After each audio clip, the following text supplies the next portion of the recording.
This is Encountering Christ in the Sacraments, and I'm Father Dan O'Connell. Here is a reading that's taken from the Old Testament, an Old Testament prophet.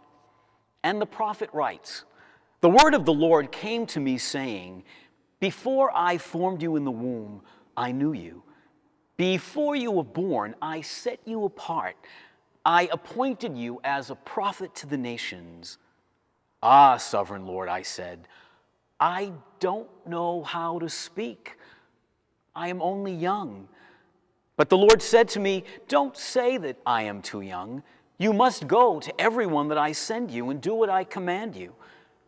Do not be afraid of them, for I'll be with you. I'll rescue you," declared the Lord. And then the Lord reached out his hand and touched my mouth and said to me, "Now I have put my words in your mouth." The Lord didn't want the young prophet to worry. He promised him that he would put his words in the mouth of the prophet. You know what I think? I don't think Jeremiah wanted to do it. I think he was afraid. He was afraid to be a spiritual leader. It's a big job to be a spiritual leader. And yet God is always calling to us. And I'm sure many of the people he called might have been a little afraid to do it, to answer the call to be a spiritual leader. The sacrament of holy orders is about spiritual leadership. It's a vocational sacrament. It's the sacrament through which men receive the power and the grace to perform the sacred duties of being bishops, priests, deacons.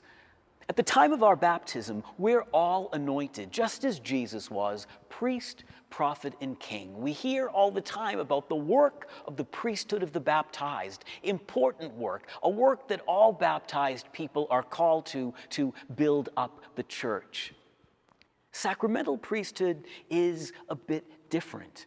It's about standing in place of Christ, in persona Christi, reminding the world that Jesus still loves, he still offers sacrifice, he still forgives sins, he still counsels and listens and cares and loves.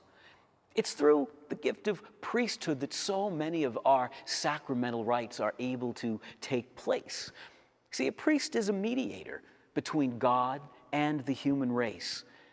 It works well that way because the priest is human, because he is taken from among men, as Scripture reminds us, he's a human being. He knows what it's like to be human. He knows some of the fears and the doubts that we face. But because of the grace of his ordination, he's able to stand in the place of Christ, to call others closer to Christ through the gift of the sacraments. Do you know someone who might be called to priesthood? Don't be afraid to encourage them. We need people to stand in the place of Christ. Do you think you might be called to priesthood? Don't be afraid to listen to the Lord's call. Don't be afraid to respond. Jeremiah was in the beginning, but he finally gave in through prayer because of the love he had for God. He finally gave in. And when he did, he was able to do some amazing things for God's people. This is Encountering Christ in the Sacraments. I'm Father Dan O'Connell.